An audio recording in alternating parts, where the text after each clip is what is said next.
When you look at this chart, you probably see this IFVG, but most traders are missing one vital fact. Balance also has no wick.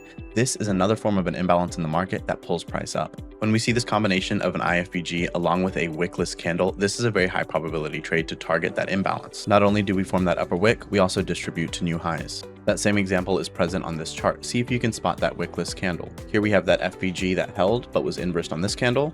We also have a New York high being swept here. If you spotted it, congrats. This 1 minute candle also does not have a wick. So selling short, we target that candle, and in only 3 minutes, we hit our profit. Case in point here, we see a wickless 30-second candle, we see an IFVG, and we just swept liquidity. By now, you know what happens.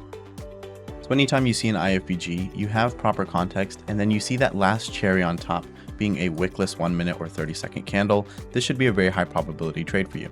This isn't just a theory and it's not random, it's how a healthy market moves. There's 4 parts to a candle. First we get the open and then we form a low. After that we distribute to the upside and we form a high and then we close. Broken down on lower time frames, it looks something like this. We open up, we manipulate forming that low, we distribute, and then we retrace a bit just ahead of that close. However, if a candle is missing that lower wick, we didn't get that manipulation, and this is an imbalance that the market eventually wants to seek.